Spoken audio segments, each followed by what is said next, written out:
These two brothers joined us a number of years ago and certainly opened up our eyes to different ways to run a service and think differently about how we do a lot of things. But more importantly, to see you here after 10 years is a great achievement. Thank you very much. So first off is Dan Felser. It's a special day for Ben, Dan and Tom. Their length of service as paramedics is being honoured at a St John's Ambulance Award ceremony.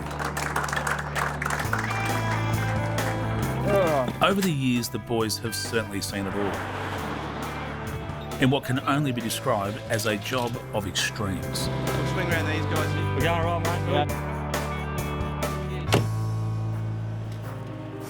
How long they can keep up this kind of pace, though, is anyone's guess. The job definitely affects you, there's no doubt about that. You'd be lying to say it doesn't. I'm on an Outback highway, Crossroads on the sign say, no turning back. I'm following this track, blue skies, endless road, Outback brother coming home. Blue skies, endless road, Outback brother coming home.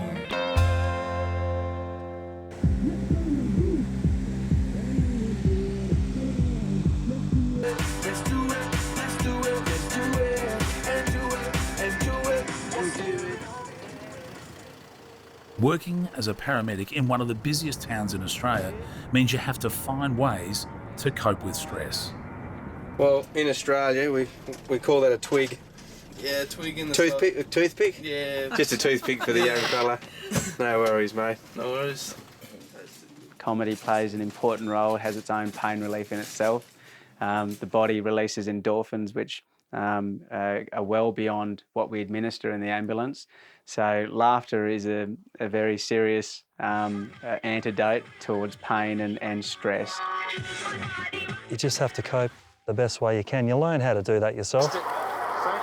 One of the best things I like to do is don't like to be serious, to tell you the truth. You still do your job properly and everything like that, but that's my way of coping. And you also got to get things off your chest. There's no doubt that Earth Century, and indeed the Outback itself, has played an important role in helping the boys cope with the stresses of paramedical work. Just getting out of town is extremely important to your sanity. Sometimes you don't realise how, stress that sort of creeps up on you. As I said, as a paramedic, you see a certain kind of society, and this is a nice reminder that there's a beautiful world out there, and you need to really relax into it and remind yourself that everything's okay. This space and this feeling that you have in these places becomes something that I think goes within yourself. You carry it with you, and you try and think of this spot and try and imagine this place is sitting here still calm, very little noise, and it's always there. What it does to you, the land itself, through the extreme nature of the environment and the social challenges, brings out something in you which hopefully for the better you like over time. But there comes a time when you have to say, enough is enough. To be honest, a lot hasn't improved. It's been probably worse the longer I've been in the job.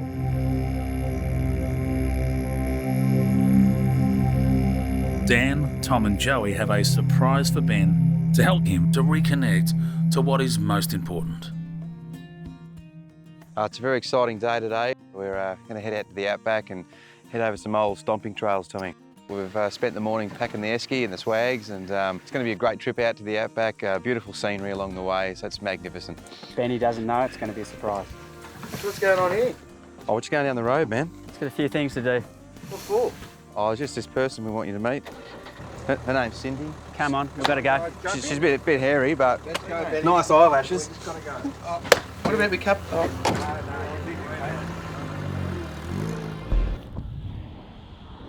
They're heading down the road to visit Australia's most famous and sacred natural landmark, Uluru. And it just so happens that the crazy Camel Cup is on the next day. Of course, down the road anywhere in the Outback usually means spending hours behind the wheel. something they know plenty about due to their days working as tour guides and more recently working as paramedics. A lot of tourists, they're not used to like fatigue management, so instead of just driving like 20 kilometres, they'll be driving about 400 kilometres. They seem to overcorrect the steering and hit the dirt, and then they roll that way. Or sometimes they hit horses or cows or even camels. Yeah, so it doesn't end up going too well for them.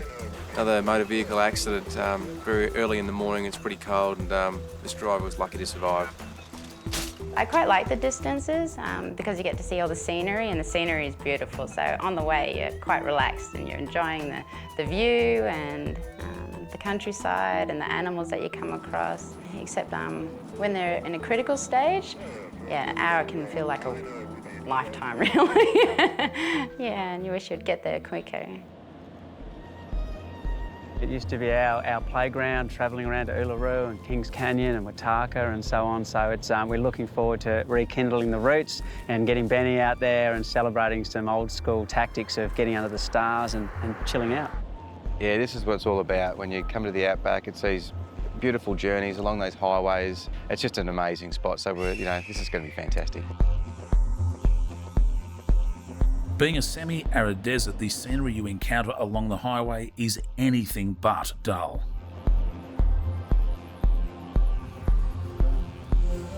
Five hours later, they've arrived. Well, almost. Let's go, Benny. Yeah, alrighty. What's this, Joe? To reach the campsite, the next part of the journey is to be done on camelback. Something different. Something different. I'm up for the challenge. How you going, Daisy? Introduced in the 19th century from Arabia, India and Afghanistan, camels were the ideal way to get around the rough and rugged outback.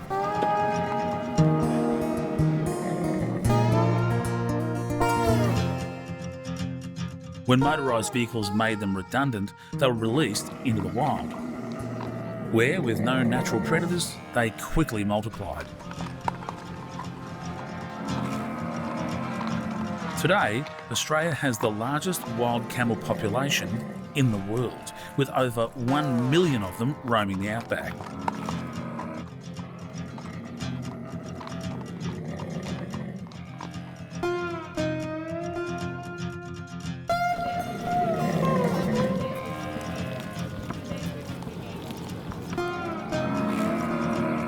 At the campsite, there's yet another surprise for Ben. Half taste it. Cheers, well done. Cheers. It's been months in the making, but finally, after all the research and testing, the first batch of their locally sourced Kwandong-infused craft beer, Red Centre Devil, is coming off the production line. There probably is no better place to sample the fruits of their labour than right here, under the stars.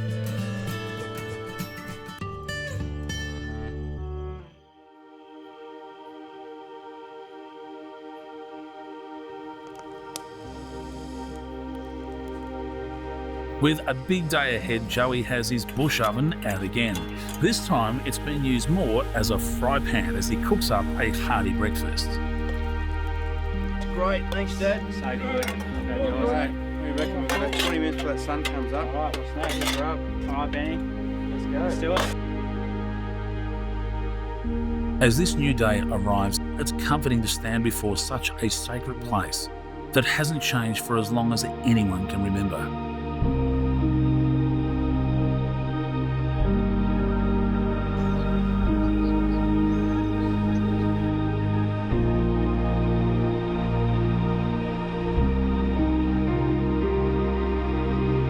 We can learn a lot from them about how we can be more sustainable with the land, how we can preserve the land. For the Indigenous culture, what a beautiful culture. They certainly are facing a predicament, but strangely enough, globally we're all facing the same predicament, and we all need to really reassess how we live on this planet Earth and what drives us as human beings and what keeps us healthy and happy, and they're very fundamental things that keep all communities together.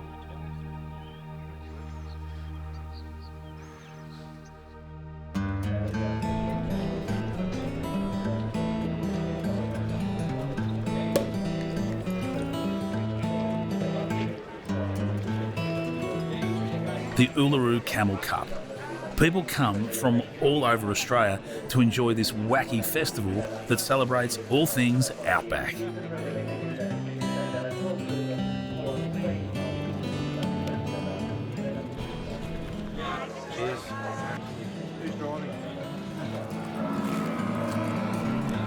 After their camel ride yesterday, the boys have picked their favourite camel for the race. Camel number 1, Daisy. But first, Ben is entered into a race of his own. Are you ready? Steady, and go!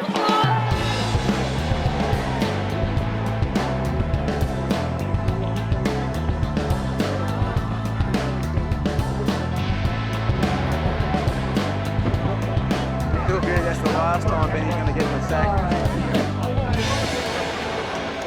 There's one more surprise for Ben. All right, Benny, it's time to take a break. Put your feet up. We've got something nice and relaxing for you.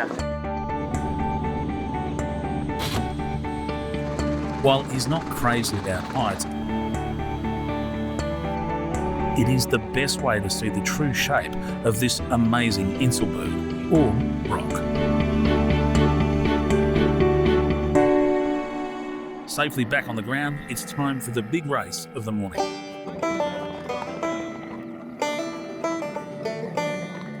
But just getting the Angry Beast into the starting gate can require more effort than the race itself.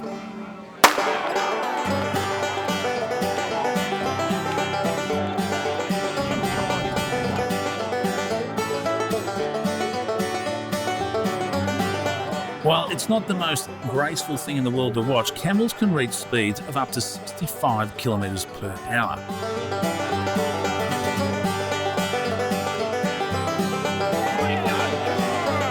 And it's Daisy by a nose. Go, Daisy. Oh, Daisy.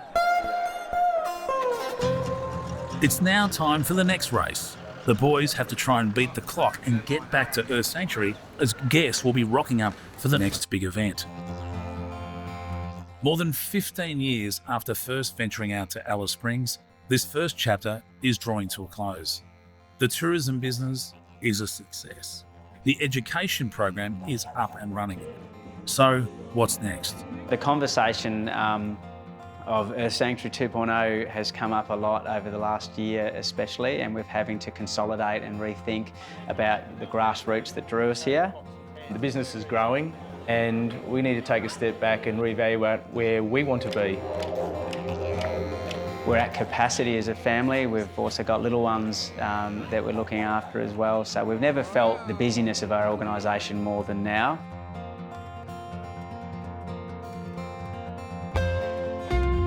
Is Earth Sanctuary still relevant? 100%. Here we go. It's been a confronting yet amazing journey of self-discovery. And while the Outback has thrown many challenges their way, it's just a small taste of what's to come. With temperatures soaring, it's been the hottest December on record. Climate change dominates the world's news headlines. The message coming from Earth Sanctuary is now more relevant than ever. G'day everyone, welcome to Earth Sanctuary. This is Earth School. Welcome to our home. Making sure it is heard across the globe is the next challenge. There's only so much you can do in a small town in terms of your voice. Can everyone see me there? Can't get to everyone here at the sanctuary, so we need to, address people where people are now, and they're all online. We've got kids programs which we've developed. We're constantly thinking of ways that how do we deliver the natural world to people? Virtual reality goggles, why not? We can do all sorts of stuff. Where the story of what we do and whatever we've learnt in it can benefit other people. To activate them, to get them fired up, and that's what it's all about.